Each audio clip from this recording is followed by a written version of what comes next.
लक्ष्मण और उर्मिला की अनसुनी प्रेम कहानी के बारे में हम बात करते हैं। उर्मिला का जन्म मिथिला के राजा महाराजा जनक की और रानी सुनैना के से हुआ था।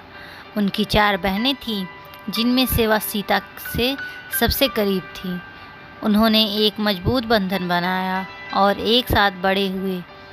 दूसरी ओर लक्ष्मण राजा दशरथ और रानी सुमित्रा के पुत्र थे।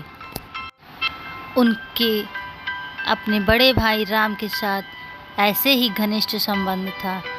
समय के साथ उनमें से 4 बड़े हो गए और उनकी शादी की तारीख भी दिन ब दिन करीब आती गई। महाराजा जनक ने उनके लिए एक भव्य स्वयंवर का आयोजन किया। जब यह बात दशरथ को पता चली तो उन्होंने अपने पुत्रों को स्वयंवर में भाग लेने के लिए भेजा। यह पहली बार था जब उर्मिला ने लक्ष्मण को देखा था और दोनों को प्यार हो गया था। राम ने स्वयंवर जीता और सीता से विवाह किया, जबकि लक्ष्मण ने अपने भाग्य के परिणाम स्वरूप उर्मिला को जीत लिया था। उनमें शीघ्र ही एक दूसरे के प्रति प्रेम का प्रबल बंधन विकसित हो गया था और उनका जीवन जगमग हो उठा। हालांकि जब राम ने वनवास के लिए प्रस्थान करने का फैसला किया तो लक्ष्मण के भीतर का भाई उनके अंदर के प्रेमी पर हावी हो गया और उनके साथ आने का फैसला कर लिया। लक्ष्मण के निर्णय को स्वीकार करना उनके लिए कठिन नहीं था। वे बहुत ही आहत हुई। उन्होंने तुरंत उनके साथ प्रेम करते थे, उनसे बहुत प्रेम करती थी। कभी नहीं चाहते थी कि उर्मिला जंगल में दुखद और दर्दनाक जीवन जिए।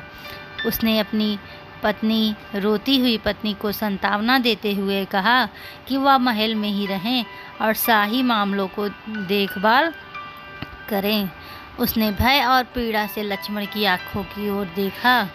उसकी आंखों से बहते हुए आंसू उनके हृदय का प्रमाण थे, जो भौतिक रूप में पिघल रहे थे।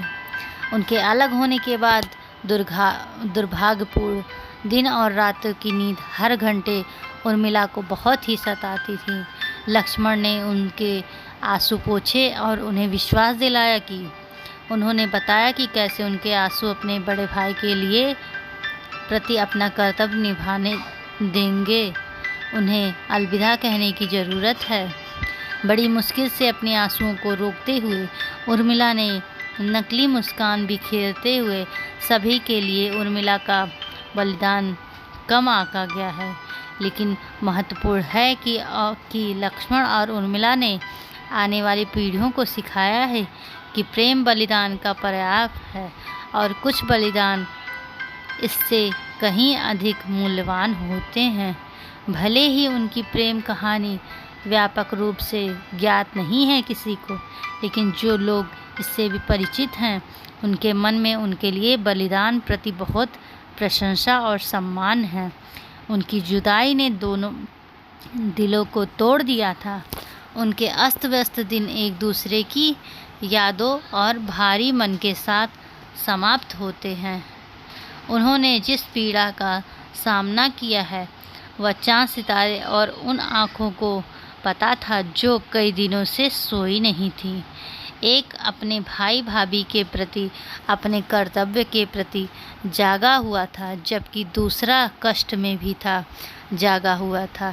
ऐसी ही एक दिल दहला देने वाली रात में निद्रा देवी नींद की देवता लक्ष्मण से मिलने गई और उनसे खुद को थोपी गई प्रतिबंधाओं से मुक्त करने और सोने पर विचार करने के लिए कहा, लेकिन लक्ष्मण अड़े हुए थे, क्योंकि उनके कर्तव्य किसी भी सुख या आराम से बहुत ऊपर थे। उन्होंने बड़ी विनम्रता से कहा, निद्रा देवी के प्रस्ताव को अस्वीकार कर दिया और अपनी प्रतिबद्धता जारी रखी। यह देखकर निद्रा अपने लिए सहमत हो गई। लक्ष्मण ने उर्मिला का नाम सूझने से पहले दोबारा नहीं सोचा। दूसरी ओर वह अपने पति की जिम्मेदारियों में योगदान देकर बहुत खुश थी। इसके बाद उर्मिला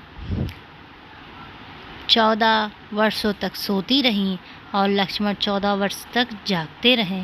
सौभाग्य से उर्मिला का बलिदान व्यर्थ नहीं गया। लक्ष्मण ने रावण के पुत्र मेघनाद को मार डाला, जिसे केवल नींद पर विजय प्राप्त करने वाले व्यक्ति के हाथों मारे जाने का वरदान प्राप्त था। नींद पर उसकी विजय के परिणाम स्वरूप लक्ष्मण ही एकमात्र, ऐसे श्रेय लक्ष्मण को ही नहीं दिया जा सकता, क्योंकि बराबर का योगदान उनकी पत्नी उर्मिला का था।